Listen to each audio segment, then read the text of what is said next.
tonight we have the Cypher Report as well as Philosophical Zombie Hunter to discuss Gaza the day after, when the military operation, the war, the genocide, whatever you want to call it, when that is done, okay, the day after, what happens, right? What happens to Gaza? Is it occupied?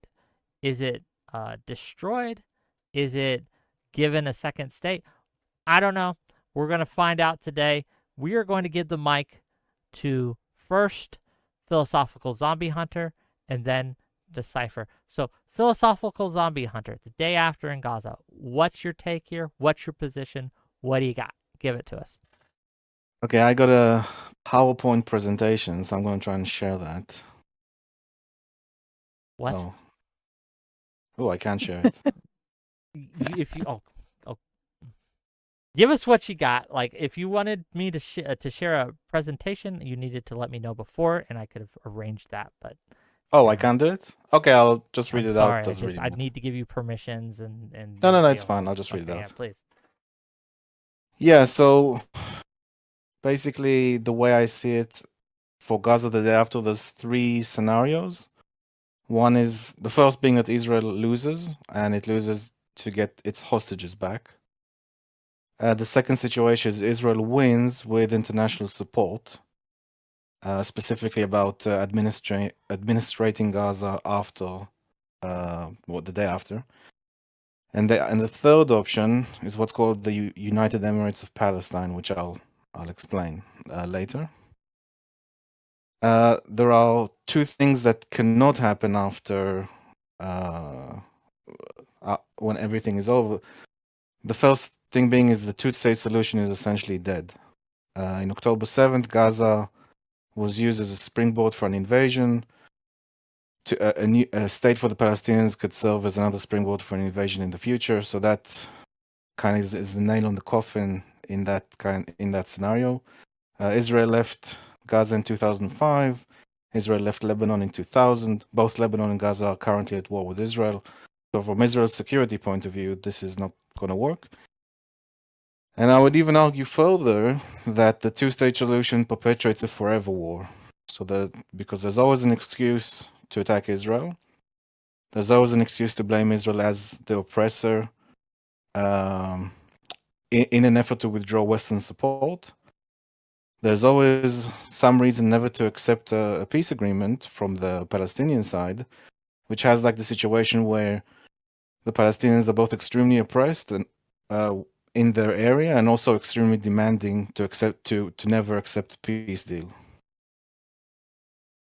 The other thing that can't happen in the day after is that Israel cannot really continue working with the United Nations or any agencies or NGOs that work with the United Nations.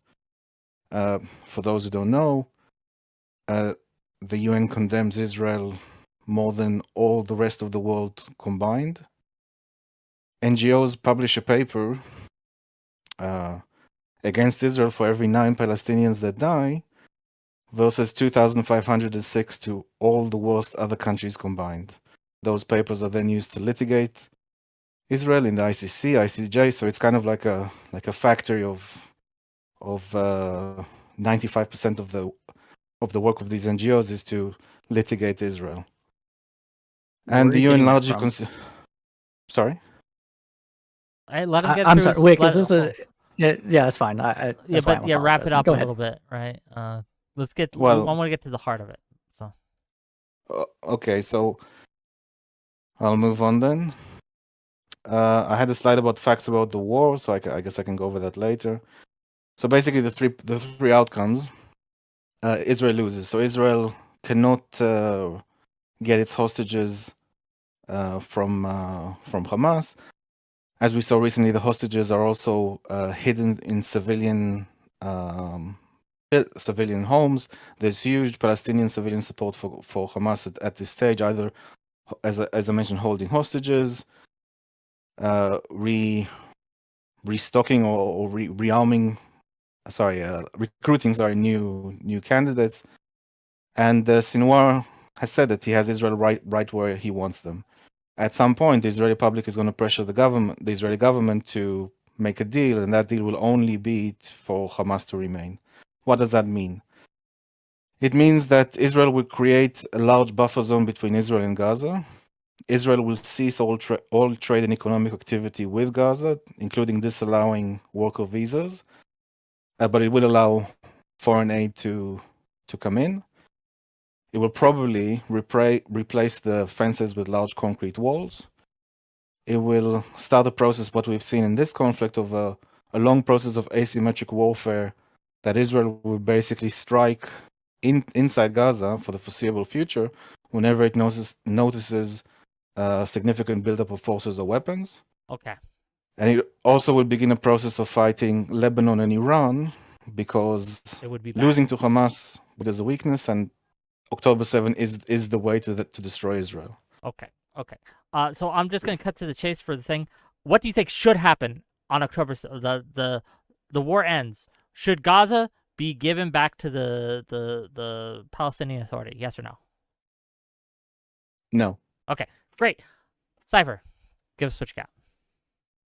Yeah, so the likely scenario based on everything that's happening globally, as well as where the United States position is, regardless if Trump wins or Biden wins the presidency in 2024, the likely situation is that Gaza will be reoccupied for some time. How long that is anybody's guess. A lot can happen in 3-4 years, but as long as Bibi Netanyahu is prime minister, Gaza will be occupied to some extent, and some of that might be justified. Obviously, Hamas cannot be given a territory from which it can launch attacks from, and that means in order for Israel to have its proper security, some occupation will have to happen. However, with that said, my opinion is that as long as the right-wing government in Israel continues to dominate Israeli politics, that occupation will follow a similar vein as the West Bank, which will include security checkpoints throughout the thing, the military basically being the de facto in charge, with some modicum of a little bit of autonomy possibly given to some Palestinian authority. Not necessarily PLO, because Bibi Netanyahu has already said that they will not Fatahize, I think that's how you would pronounce that, the West Bank, or the Gaza Strip, and that would be unacceptable. And there's been vague gestures on that since basically before the war began, but after the war began in earnest, he's been saying it multiple times, where he will not allow the PLO in its current iteration to control the Gaza Strip. What should happen from all this is that in order to guarantee Israeli security, there needs to be a deal of some sort that allows Palestinians to have full autonomy in some fashion, and for there to be security guarantees, whether that is a deal with the other Arab countries, including Iran, because Iran cannot be left out of this as well if we actually want peace in the area, and rebuilding of the area, more economic opportunity, and more self-determination to be allowed for the Palestinian people. That doesn't necessarily mean it has to be a two-state solution to get that. It could be a federated system where there is a Palestinian state, like the United States has a state, and an Israeli state, and then there is a single state structure to promote that. Whether that's going to happen, I don't think that's going to happen. I think that's the least likely to happen. But what do you some think sort is of going to autonomy. happen?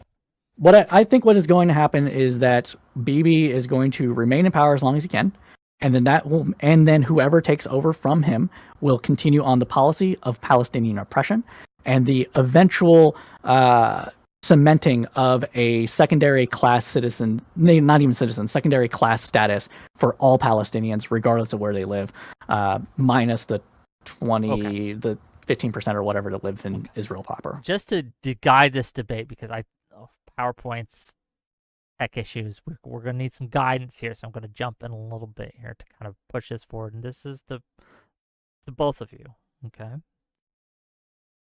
The war ends.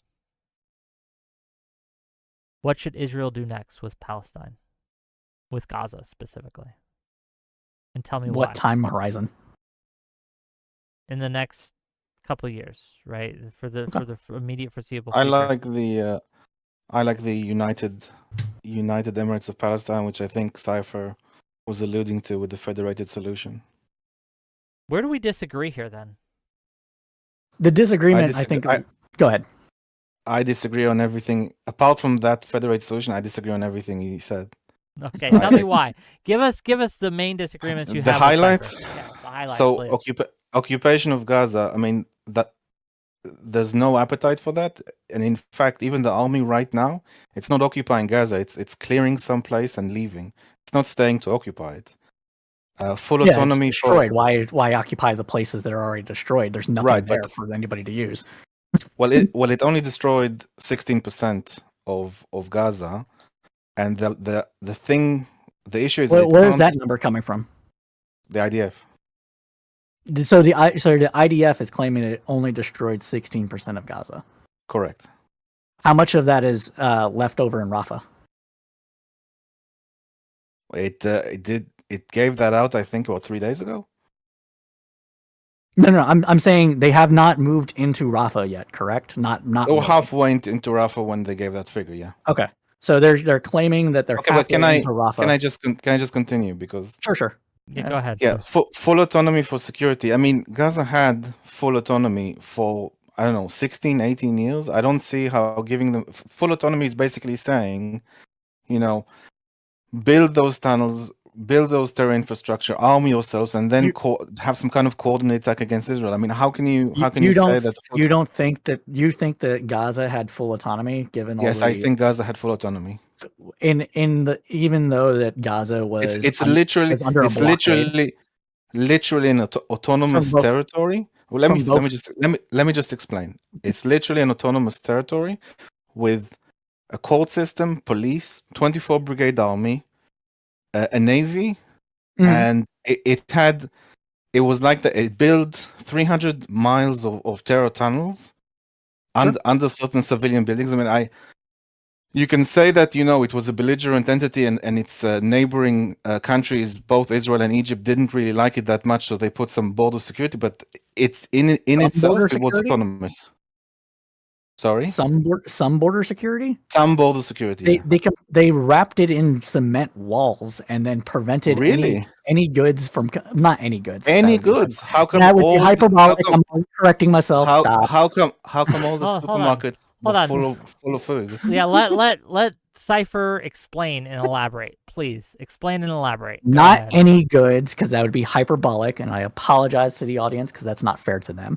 But they had a numerous different kinds of goods that were prevented from getting into the Gaza Strip. That included building materials. That included some certain kinds of metals. That included certain types of agricultural products, stuff like that, which did, for all intents and purposes, create a situation where Gaza could not be fully developed. Now, you can argue that some of those things were actually on the list because of security concerns. I know that this is a thing that, didn't trip Destiny up, but they were saying, they can't have cookies because of the sugar, right? And they were making rockets out of sugar. Fine. They're making rockets out of sugar. Let's just give them that one, right? But the other stuff do you want to honestly say that you need to have every single type of not every single type of building material, but a lot of building materials being not allowed in for security reasons, like cement? Come on. So your point is completely irrelevant and largely bullshit. How is it irrelevant and bullshit? I'll explain. I'll explain. So there was still an autonomous territory, even if you say, well, there were restrictions, but that's irrelevant to them being an autonomous territory. Now, with regards to them getting stuff into Gaza, I mean, 91% of the concrete that were used to build building, and I mean like lavish building, like 4 meters high ceiling kind of building, all marble, $50,000 like furniture. There were like some serious expensive building in Gaza. There's 1,200 millionaires and billionaires in Gaza. Well, now we all know. Hold on. 91% of concrete was smuggled in. All the supermarkets were fully smuggled in. You can literally go. So they're saying. Let me just finish my damn point. Finish your point. Then you can literally go you can literally go to day in the life in Gaza. If you type it in Arabic, either TikTok or Google or YouTube from 2 years ago, you'll see someone going to the supermarket. You'll see advertising for a new car dealership that sells German cars or sells like a butcher or meat, and you can see all these for yourselves.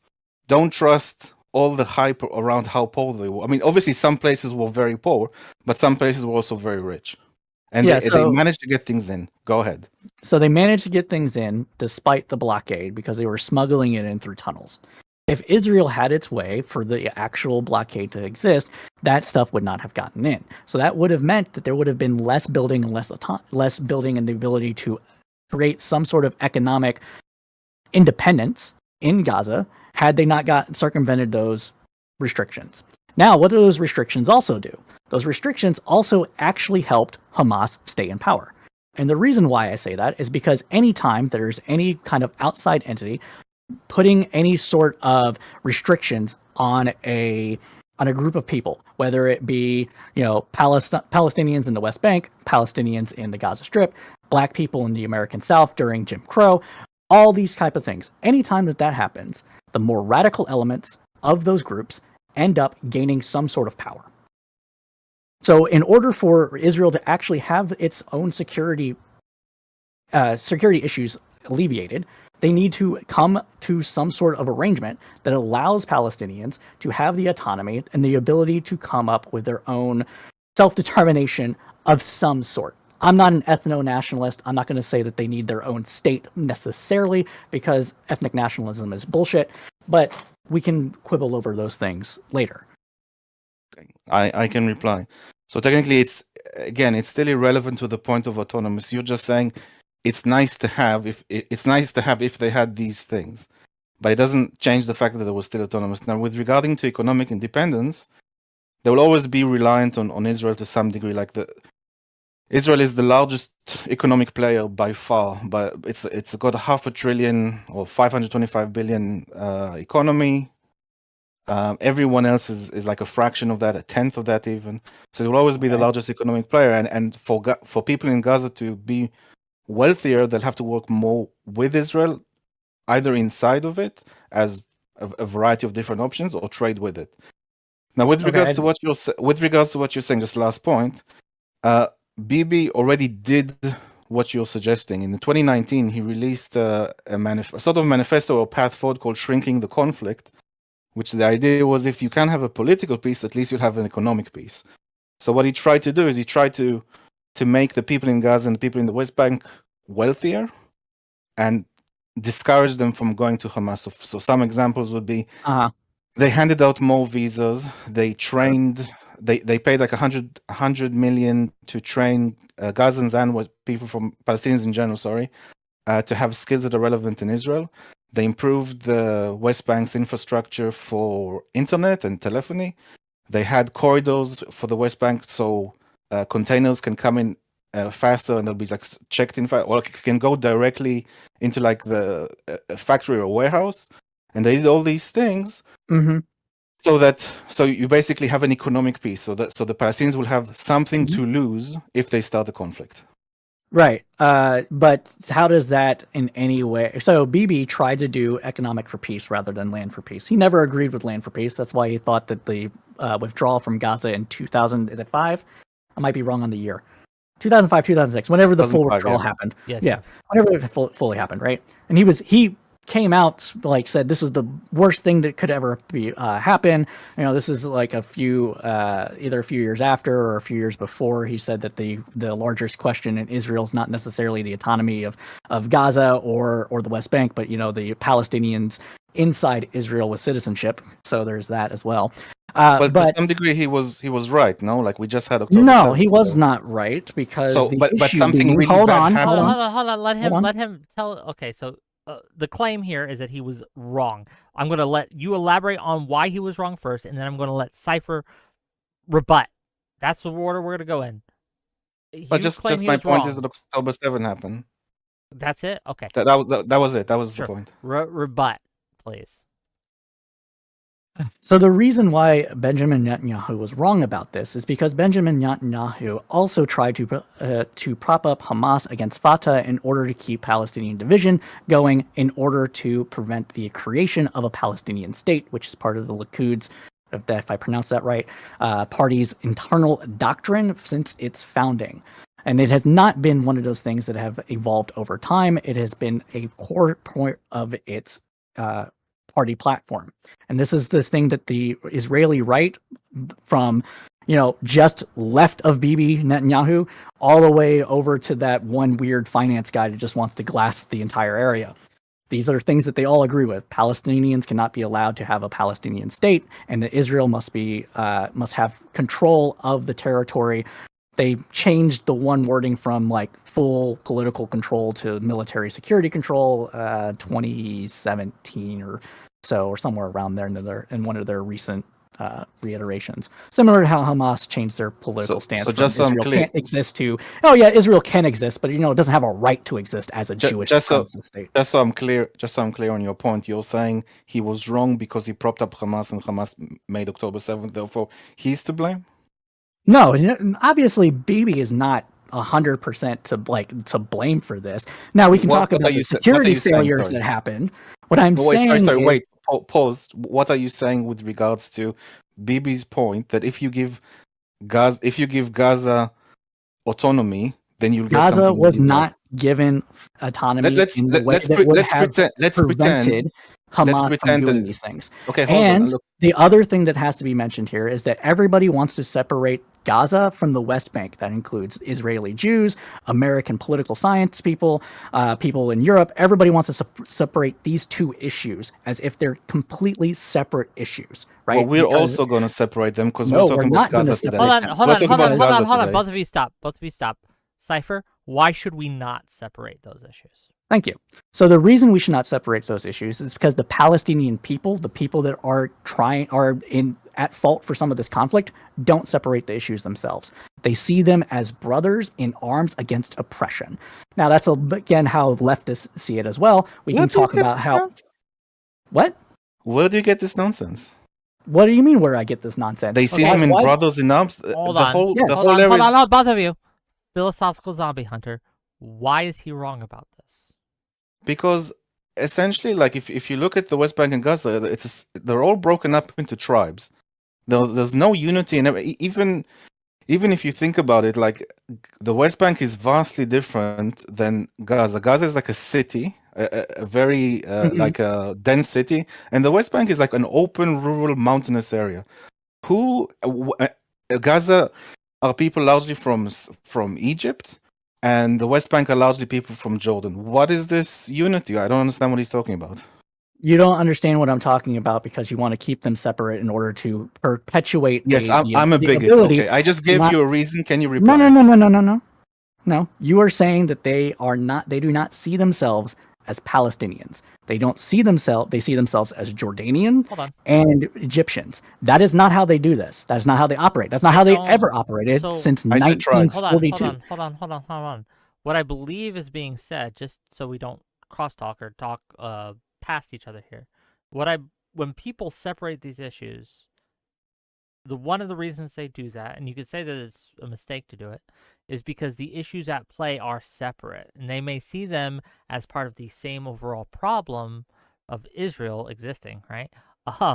But I think that's not fair. Issues in the settlements are a different thing than the issues that are happening in Gaza. Do we disagree? The reason that I disagree, with this is because of the point that I was trying to make, which is the Palestinian people themselves do not see these two issues as separate. A large chunk of the motivating, if you want to say it's just Islam, fine. We're never going to agree. But in my opinion, the large motivating factor here that continues to give Hamas support is the oppression that is happening in the West Bank. And that includes with Area A, B, and C. Right? Area A and B have Area A has more autonomy than B. Once he finishes, you can respond. I promise. Okay, go ahead. We can acknowledge that Area A has more autonomy than Area B, and B has more autonomy than Area C. Area C is the least amount of autonomy. It's pretty much controlled directly by the Israeli military. Even though that is the case, in all of those areas, settlements are being built. The Israeli military, the IDF, goes in under the Israeli law, to destroy quote-unquote shanty towns in order to bring them up to building code and kick the people out from people that have been there for years. It is a similar issue to what happened when... Never mind. I'm going to let that one slide. Go ahead. Okay. if you think that the recent attack, October 7th, sorry, the recent invasion, was because of the oppression in the West Bank, why didn't Hamas mention that as the reason for the Al-Aqsa flood? They don't have to, because it's So let me make a point then. I don't think you're actually and everybody looking else at, does. I don't think you're actually looking at the facts. I think you're west-planing through your lens what is happening. West-planing? Okay. Yeah, because that's not what's happening in the region. And they never mentioned anything about the West Bank in the Al-Aqsa flood. So Okay, I'm what not did they sure mention? why you're necessarily associating it. What did I mention? Well, they mentioned that like a few months before then that the Israeli police went into the Al-Aqsa mosque and took some people out of there. That was the Al-Aqsa flood. Okay. Hold on. Do we disagree? Hold on. Oh, okay. Just to maybe interrogate you a little bit, Cypher, and I'm trying to be as neutral as possible. You know I disagree with you on some of these things. But Yeah, no. I guess I'll ask you this. If the West Bank problems didn't exist, do you think October 7th still happens or no? That I'm not entirely sure of, to be honest with you. If it didn't exist, my position here would be different. But since it exists, my position is what it is. Now, if it didn't exist, I don't know if Hamas would have as much support as it does among the Palestinian people. That includes people in the West Bank, and that includes people in the Gaza Strip. Because Hamas is shit. Everybody knows that Hamas is shit. Palestinians know that Hamas is shit. But when they attacked Israel, and then Israel responded in the way that it did, that is what ended up pushing the support for Hamas up. They got Wait, hold on. Are you saying that support for Hamas went up because Israel's oppressing Gaza? It went up because of how Israel responded to the Al-Aqsa flood. And nothing to do with how successful Hamas was at invading Israel? You don't think I mean, that it's was the both. reason? It's both. But Would you say the reason? The polls. Hold on. The polls before October 7th indicated that Hamas was losing some support, not a lot, but some support in the Gaza Strip, and its support in the West Bank was pretty much the same. It's been for like the last 3 or 4 years. And then afterwards, they had another poll that was done. I want to say it was like 2 months after it came out. 2 months after. I don't know when they actually were able to poll people in the West Bank for that. There's a whole issue with that. Get But to the they point, polled please. them, and some of. Say that again. Get to the point, please.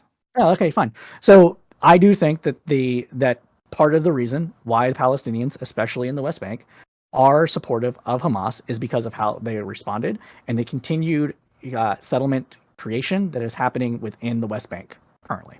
Okay, I think you don't know anything about anything. That's fine. I agree. Hold on, I agree with Philosophical Zombie Hunter. You have to be more specific. You can't just say, "I think Yeah, you're wrong." Be specific. Let me expand. I agree with Wick that the thing that's uniting the people in the West Bank and Gaza is their hatred of Israel, and it shows in the polling numbers when Hamas attacked Israel. And also, do you think that hate's not justified at all? Let me finish. Also, in universities in America, everyone was elated at how successful Hamas was at their invasion. Everyone was. I mean, well, yeah. I mean, you had people in the UK. Do you mean some of London, the few protesters that happened? I would like to finish what I wanted to say.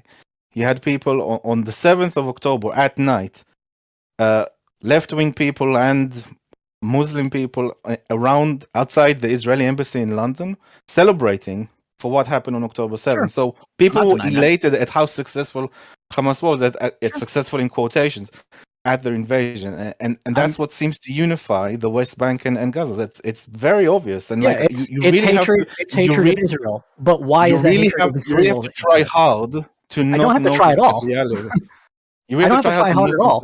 You are trying to make this be simply anti-Semitic, and I am telling you that there's realities on the ground. Where did I say that? So hatred of Israel is the only thing that's motivating this. Why do they hate Israel? Why do they hate Israel? Yes. Look, that's a long topic. I suggest you see some kind of Douglas Murray video on that. Douglas Murray is a weaselly piece of shit. And I will say that to everybody that's in this audience. He's an articulate, intelligent person. Oh, I want to go back. Hold on. Wait, we're not here. Hold on. Stop, all of you.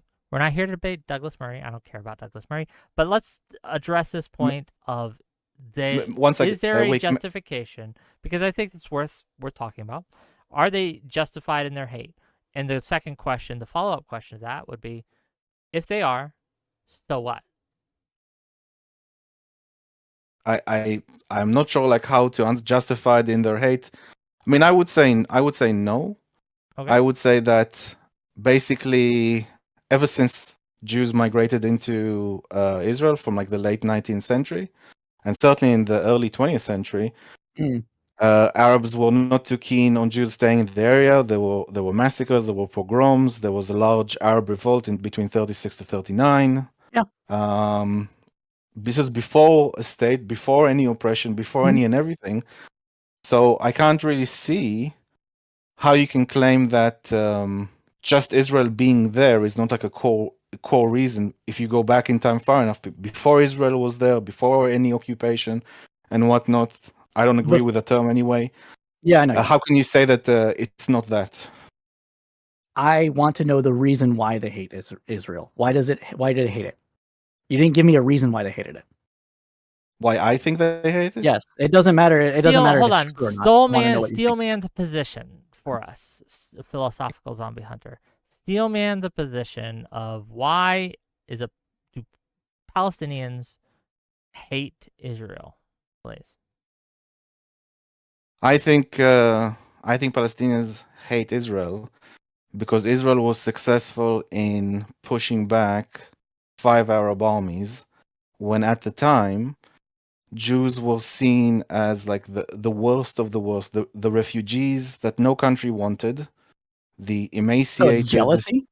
Hold on, envy, emaciated Holocaust, emaciated Holocaust survivors. All those put together were able to beat back 5 Arab armies. Now, particularly in Islam, people who want to see. So let me phrase it in another way. Before, they were beaten by the British Empire. That's fine because the British Empire was big and strong.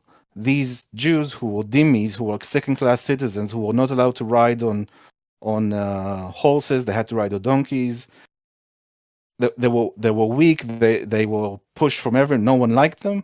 They were able to beat back the 5 Arab armies. And if Islam would like to rise again, then they have to destroy Israel, because Israel is like if you look at the map. I'm going to Middle translate East to you what I heard.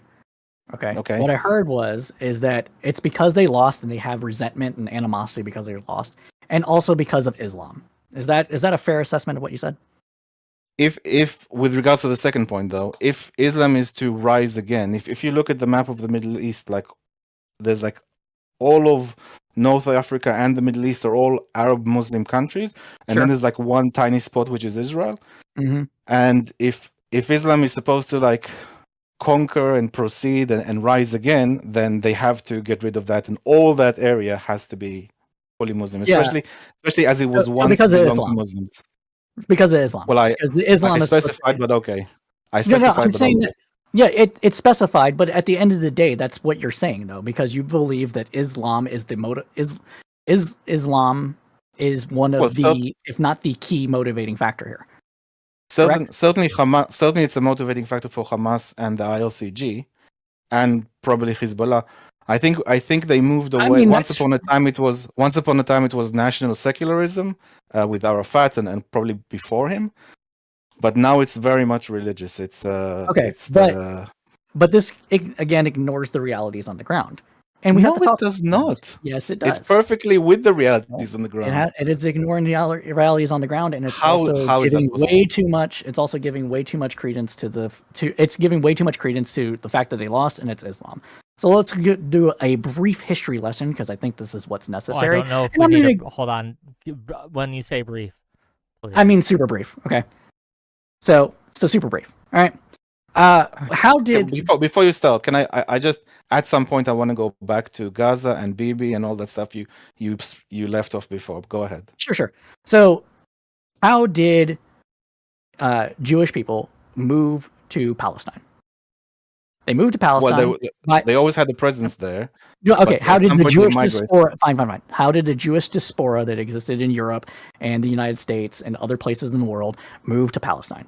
They moved in a number of different ways. They moved there by just moving there and taking land that was unoccupied literally just empty land. They set up shop.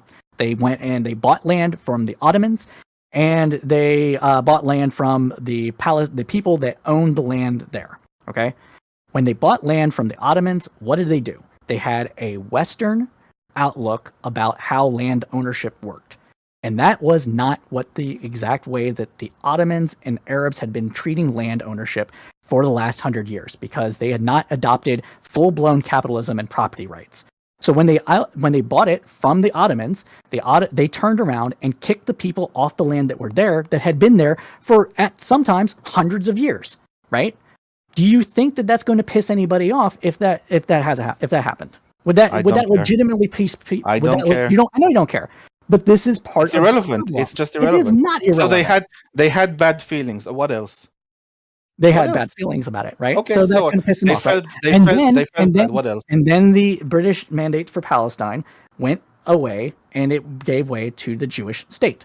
Is this not correct? Well, just generally. Look, I have to say, I'm happy to answer all this because I'm very familiar with the history. I just have to say, why is it that every time there's like a massive terrorist attack, we have to go back to 1917? The reason that we have to go all the way back to that is because people like you refuse to acknowledge the realities of the ground. And you want to make it only... I'm going to finish this point. I'm going to finish this point. I'm going to finish this point. I'm still talking, though. Okay, both of you are going to shut up for a moment. Okay? Cypher, finish your point, then Philosophy Hunter can respond. It's fine. The reason why that we have to go all the way back to 1917 or even 1880 is because everything that has happened since then has been a general tit-for-tat bullshit and people like you do not want to acknowledge this and always boil it down to it's Islam and jealousy. That's it. It's always those 2 points, and you're not actually giving credence to the fact that there's oppression, there's land being stolen, and all these other stuff that actually impact the material realities on the ground. Go ahead, respond uninterrupted. I just think it's like deeply insulting every time there's like a massive massacre of Jews, or even like a suicide bus bomb or something. Like, the reason why this bus bombing happened is because in 1917. Like, no, it's because some crazy person put on a suicide vest and went on a bus. That's why they did it. Yes, that is why it happened. You can't keep infantilizing these people and say they don't have any agency. They are choosing violence. They are choosing. There's no listen. They are adults. They have agency. They are choosing violence. They could choose other things. You don't see Israel wearing suicide vests and going to cafes in Germany. No, they just assassinate their own prime minister. You don't see these in other things, in other cultures. That you have to at least admit these people are choosing to take violence, and you can't keep every single time like stroking them, saying, "No, it's okay. You've been oppressed for like 100 years." It's not. They're choosing terrorism. It's called an explanation. The explanation is that the explanation is they chose it. We are circling the drain here, and I want to just kind of push on a couple points, right? To Philosophical Zombie Hunter first, I'll push on you. You do recognize that regardless of if it's true or not, there are a lot of Palestinians, a lot of Gazans who feel that the Israelis have oppressed them, that they are in, what's it called, an open-air prison, that they have been unjustly targeted and kept from having a state that they wish to have. You understand, and you would acknowledge that this is how they feel. Regardless if it's true or whether you agree with them, can you acknowledge that that's how they feel? I disagree that they want to have a state. You don't think they want to have a state? What? No, I think they want... I think that they don't want to have a state. And they're clear about it. I think they want Israel to not exist. They don't want to have a state. They want Israel to not be a state. I think even Hamas, since 2014, has amended its, not constitution, it's, what is it, the party platform? What did it say? They amended it to something along the line. I have to relook it up because I didn't look it up right before. What did they say? Amended to something that Israel as a state is a reality, but it does not have the right to be an oppressive ethnic state. It was right. So I'll tell you what it says. Hamas was kind of like humorously saying, "Yeah, we agree to a two-state solution as long as the state of Palestine would be a Jew-free country, and the state of Israel would be a majority Muslim, Muslim that at? country. I'm telling you, It did be no, it did not say a that. majority Muslim country where the Jews are a minority, and go back to being dhimmi status. I'm explaining to you what they agreed to. This is what they're expressing. They don't. Where are they expressing that? I've not read this anywhere. And I'm not saying that you're wrong. I'm not saying that you're wrong. I'm saying I haven't personally seen this, and so I want evidence of this to be the case. Great. If it's in Arabic, fine. Give me Arabic translation. You go look that up. I've looked up a lot of stuff, and I've never seen this at all. Let's go back to Gaza and Bibi. You said that Gaza is not autonomous despite it being an autonomous area, and you said, I'm still manning you now. You said they're not autonomous because they didn't have absolute freedom to move across their borders. That's not why I said they weren't autonomous. I said they weren't autonomous because of economic reasons, as well as the fact that they were not able to freely not move across borders, because people can control their own borders. I have no problem with Israel setting up a border checkpoint to make sure that it has its own security. That's not the issue. The issue is the economic and the other things that go along with that. Okay, look, I don't understand how they have economic issues per se. When all the leaders of Hamas are billionaires, and there's 1,200. Well, I mean, whenever you have a let me finish. Whoa! Hold on, I can address this. No, I don't. I'm not asking. I don't think he's made his point yet. Hold on, Cypher. Jesus he hasn't made his Christ. point yet. Oh, did you just mess with your audio and now it's broke again? I'm going to be very, very angry. No, I just turned my mic off. Okay, Philosophical Hunter. Finish your point, and then go. Thank you. The point with Bibi that people keep reciting is a myth. So the reporter that said that Bibi said that, he's trying to prop up Hamas, he was basically saying that in a meeting with other members of his cabinet so they can agree to a vote on it. He was politicking.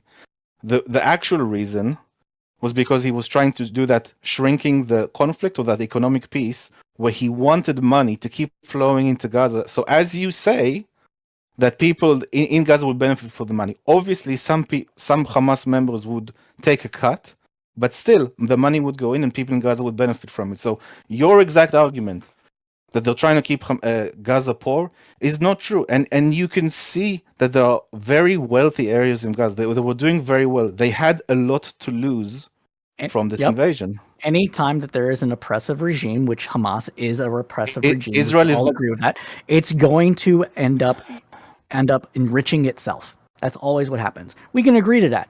The reason why I say that that they are propping up Hamas with this money and everything like that in order to prevent a two-state solution is because, one, that's what Bibi has said. He said that numerous times since 2008. I just debunked it.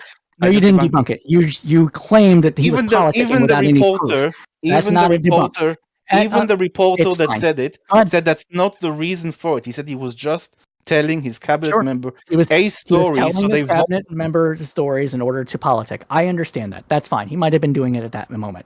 There are numerous instances of Bibi saying this out loud, time and time again, putting up maps that show all of Israel. I'm not communicating them apparently very well. Everything I say is just completely ignored. I'm not ignoring you. I'm saying that even if that was the case, so I'm going to give it to you, that there have been other statements done by Bibi Netanyahu to the contrary. Not only that, Bibi has undermined the PLO and Fatah at every conceivable chance that he could. When they worked for security, they gave up terrorist names. They gave up Hamas infiltrators that were coming into the West Bank. They gave these names up to Israel. And what did Israel do in return? Gave money to fucking Hamas and then took more land in the West Bank. He kneecapped Hamas. Okay, you're not saying anything. You're not saying anything relevant. Can we just pinpoint? On can you explain to me how, if you give, let's just take a blank slate. If Israel right now says, here you go, Gaza, just leaves Gaza, doesn't change the government, let's say, tries to get rid of Hamas as much as possible, then leaves again and says you're an autonomous territory, how can you say that what happened October 7th won't happen again? But that's not what I said would. No, I'm asking you a question. Hold on. I'm asking you a question. Cypher, he's asking you if if Israel is to take a less stern hand, for lack of a better term, on Fatah, on Hamas, on PLO, on all these people, right? Will that even work? Won't that simply just kick the can down the road, and then in No, 5 years, 10 years, there'll just be another October 7th? So I'll answer both questions because I think Wick's question is actually different than Zombie's question. And the reason I say that is because Zombie's talking specifically about Israel not occupying or doing anything in Gaza and just giving Gaza autonomy, right? So I don't think that should happen because Hamas is shit. And Hamas needs to not have power or authority in Gaza. And that's going to require some sort of, for lack of a better term, occupation for at least a little bit while security is reestablished and a civilian or whatever government can come in, whether it's from the outside with the Arab League or the Kingdom of Saudi Arabia's, principalities that exist everywhere, or not. Something like that's going to have to happen. And that's just justified. But if they did that, if they just left, then Hamas would consider that a victory, rebuild, even if they didn't get money from Israel, even if Israel didn't let them get any money, they would be funneled money from Qatar or Iran or Saudi Arabia, and they would just rebuild and they would commit another terrorist attack. But that's not what I'm saying that should happen. So I want that to be clear. Yes. To Wick's point, if Bibi actually worked with Fatah and the PLO and did it in earnest. Bibi's not going to do this, but we'll say Israel did it in earnest. If Israel actually started to give more autonomy in the West Bank after there's been security cooperations, after there's been all these things that have been given up, if they actually prosecuted murders that happened in the West Bank by Israeli citizens and settlers against Palestinians, if they did these things, the ability for Fatah or the PLO or whatever entity that exists at the time they start doing this would probably, in my estimation, become the partner for peace that Bibi so claims that he wants to have happen. But if that doesn't happen, they have no incentive to be because they're getting kicked in the balls every time they do anything that is slightly correct. So can I just reply to that point? You may. We are going to wrap up soon, by the way. So yeah. Okay. Even if Israel has a peace agreement with Fatah being the leader of the Palestinians, the leader of the Palestinians in the West Bank, and let's say, for argument's sake, that the West Bank will be like its own autonomous territory and/or state. Yeah, it doesn't matter and it doesn't matter in the sense that it will just be a matter of time till it changes to Hamas. Hamas is already more popular in the West Bank than the Palestinian Authority.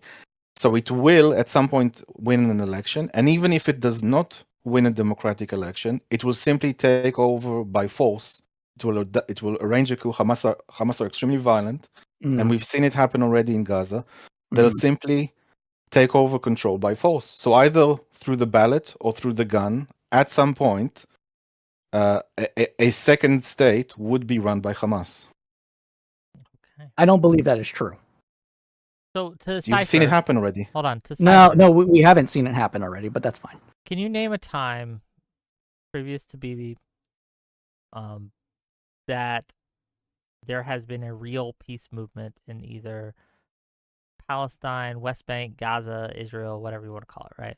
Can you name any organization or group that has risen to power within the Palestinian territories that you would point to say, look, when Israel treats them at least not as bad as Bibi does, they're suing for peace? Between 2000 and 2006, before the civil war between Hamas and Fatah. That was the second intifada, and they had 140 suicide bombers during that time. I know. You said you asked for organization, okay? I'm telling you where we have it, all right? Prior to the civil war between Fatah and Hamas, that was partly because they just wanted it themselves, partly because it was fomented. Because there's reason to believe that the Hamas just hit them before Fatah could hit them. Like there's some things about that, so that could be a thing. Not saying that's exactly what happened. That's just theory about it for the audience. During that time, there was moves to come to some sort of detente. Okay, and there was leadership within Fatah that was becoming more moderate and I can't remember the guy's name. He's been brought up recently. I think he's the finance minister or something of Fatah, or the finance guy of Fatah. Couldn't tell you off the top of my head. Sorry. Yeah, but there's one guy who's been mentioned again recently, and he has been there. And then I think he was actually killed, or not him, not the guy that's been mentioned recently, but there was another guy that was, I think, killed during the Civil War. I'm a little fuzzy on those exact details, but that's when I think it could happen. Another time it could have happened is when Abbas was working with Bibi and other people within the Israeli government to actually go against Hamas, one, and to also increase security between Israel and the Palestinians, just generally. They didn't have any control or any much influence in Gaza until like 2013 or 2014 when Hamas and Fatah started having detente. But that's around the time frames. We had those two different time frames. Yes, I understand that there was the second Intifada that happened. There was the bombings that it was the 90. This is before the second Intifada, but the 96 bombing, is that right? Zombie, is it the 96 or 97 bombing? The about the suicide bombing? Yeah, it was the bus one. There's more than one, but go ahead. Well, yeah, I'm saying that those bombings then, okay, the bus bombings that happened either 96 or 97. Yeah, it was a pretty dark time to be in Israel. I remember. No, I was talking in our school. We were trying to figure out like how can we prevent Palestinians from blowing themselves up. That was the conversation in our classroom. When you say your classroom, were you in college at the time? I'm just curious. No, younger. Okay. It not relevant. I was just curious. So yeah, and I know that. And what I was about to say is like those bombings kind of destroyed the Israeli left. And I say kind of. The Israeli left basically. Let me tell you what destroyed the Israeli left. 2000. Sorry, so before 2000, the Israeli left and right were like 50-50, like one member of parliament apart, and you win the whole thing. We were very, very close. We had a far left, we had a very small far right. It was basically neck and neck the whole time. And in 2000, when Ehud Barak went to do the Camp David with Arafat. Yeah. At the time, I mean, I can kind of like explain the sentiment if I can, if Wix give me like a few minutes to do this. So basically, hold on. There was no. Before you start, I just want to reiterate that I don't have all night, right? So if this is how you guys want to do it, we can. But go ahead. I'm open. I'll shorten it. Basically, we were waiting for 3 days. We were also moving out of southern Lebanon at the time. We were withdrawing from southern Lebanon. We were waiting night and day. They had their cell phones turned off. The whole 3 days, pundits on the television were saying, there's 3 options. If he's very generous, he'll do this. If he's not so much, he'll do that. And then like 3 days of this nonsense of pundits like telling us everyone's like biting their fingernails the whole time. Okay. And then Ehud Barak comes and says he agreed to offer them a ridiculously generous offer. I'm not saying like how the Palestinians saw it. I'm saying how the Israelis saw it. Yeah, I understand. A ridiculous generous offer. Like no one, like 95% of the country would not agree to it.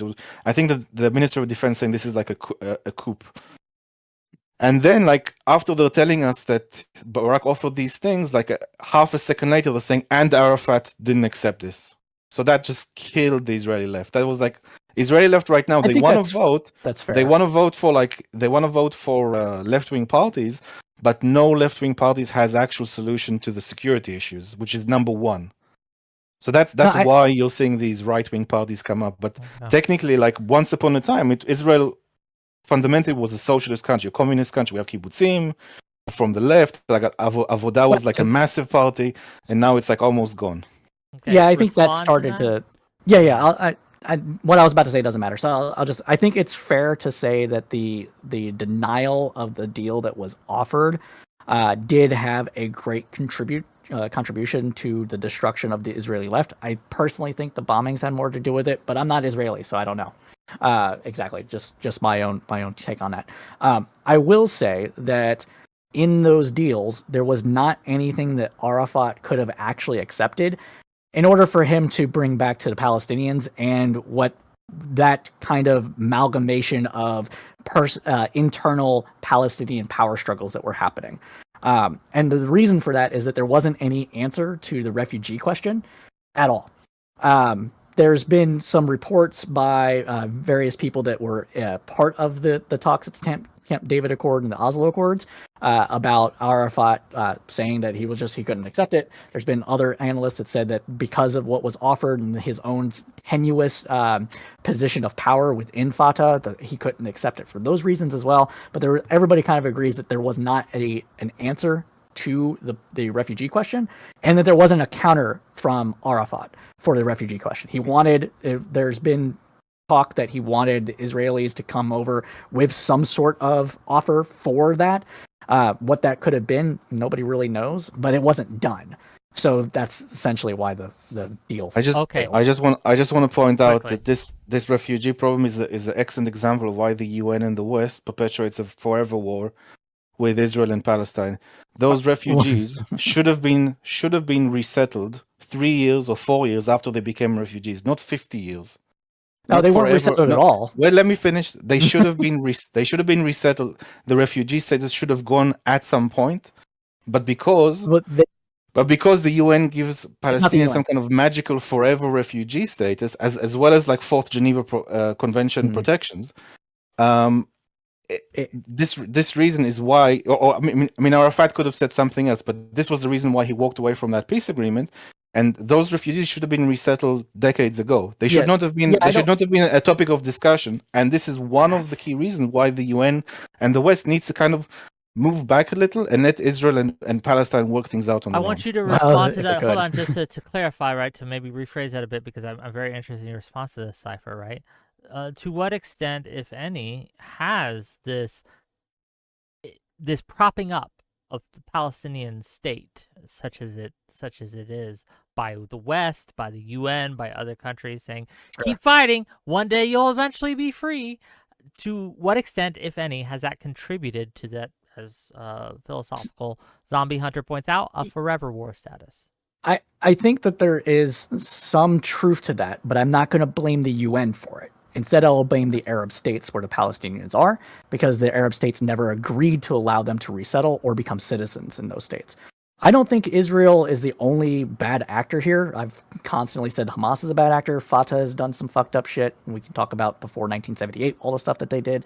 The Arab nations have done fucked up shit. Iran has done fucked up shit. Like, I think everybody is kind of done wrong things here, and I think it's all contributed to this problem. So there is some truth to the fact that they weren't resettled, and that is an issue. But we also have to acknowledge that, typically speaking, after World War II, when the Geneva Conventions were ratified, they said that refugees should be allowed to go back to their countries, because Europe was dealing with a massive refugee problem on top of a massive economic downgrade because of the war. And they needed people to go back to where they were supposed to not only help rebuild those areas, but also to bring pressure off of the countries that had more resources, but not enough, because they had gotten destroyed in the war as well. So because of that, there's been this general idea that if you're made a refugee, you don't become permanent state status in an area if you don't want it, because you should be allowed to return after hostilities have generally been ended. So that's why I think that Israel not answering that question, especially since it's such a key component to the Palestinian identity, and because of the Nakba. And yes, I understand, for anybody who talks about it, I understand that Jews were also expelled from Arab countries in Iran for other reasons as well. But because that's such a core part of their identity, that has to be answered. And without an answer to that, there's not going to be any peace deal that can be reached. Are people in the West Bank or Gaza still refugees? People in the West Bank and Gaza, no, I would say that they're experiencing a different kind of oppression. Well, but are they technically refugees? Sorry. Oh, technically, you mean legally speaking? Yes. Does UN? I think the UN considers them to be internally displaced refugees. So one day when Israel is conquered, they can go back home. No, I don't. I think. That's what UN rights is communicating, right? Wait, I'm sorry. Because if they was set, that's what the UN is communicating to these Palestinians. No, I don't think the UN is communicating this at all. Let me just finish my point. You are a refugee in Gaza. There's refugee camps in Gaza. It's called refugee camps. Yeah, right? No, I So understand. One day when Israel is beaten and destroyed, then you can go home. You're displaced. This isn't your home, even though you've been there for 50 years and several generations. You should be settled. You should not still have refugee status. I think that I don't think they have like illegally refugee status that is propping them up. I think that they are They by absolutely definition. have refugee status. Okay, by definition, they are still internally displaced refugees, but the UN is not propping them up and saying, "Oh, eventually you'll be able to go back to your exact home that Israel took over," and that's not what the UN is promoting. But Now, maybe that's hold on, the question hold on, either. stop.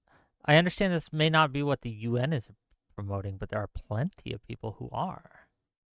I mean, yeah, Hamas, but Well, not just Hamas, right? There's a lot of people who are the March of Return, the right of return. That has been something that's been the propped right up of by return a is lot.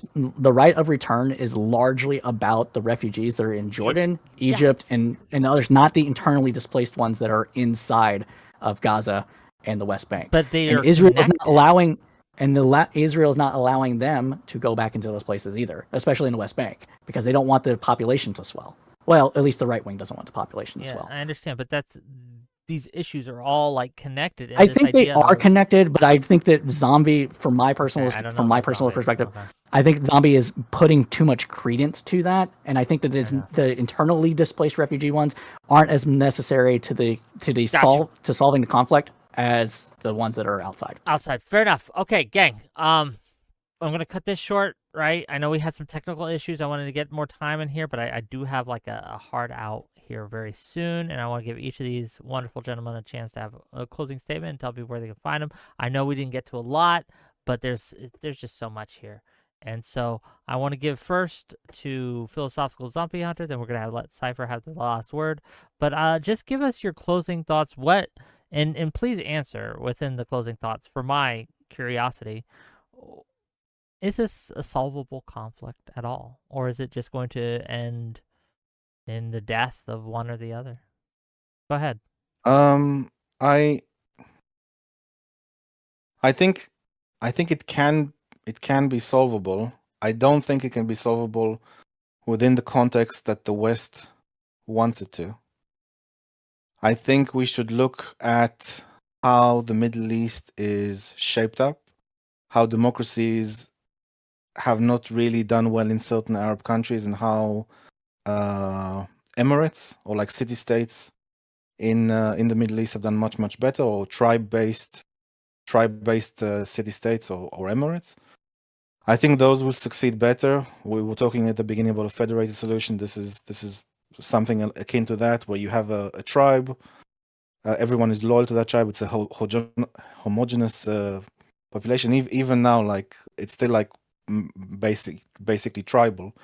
And once we respect that and respect that culture, I think that we can achieve peace, because the patriarchs of those tribes are interested in their grandchildren and the great grandchildren being alive and not suicide bombing themselves and having a good future.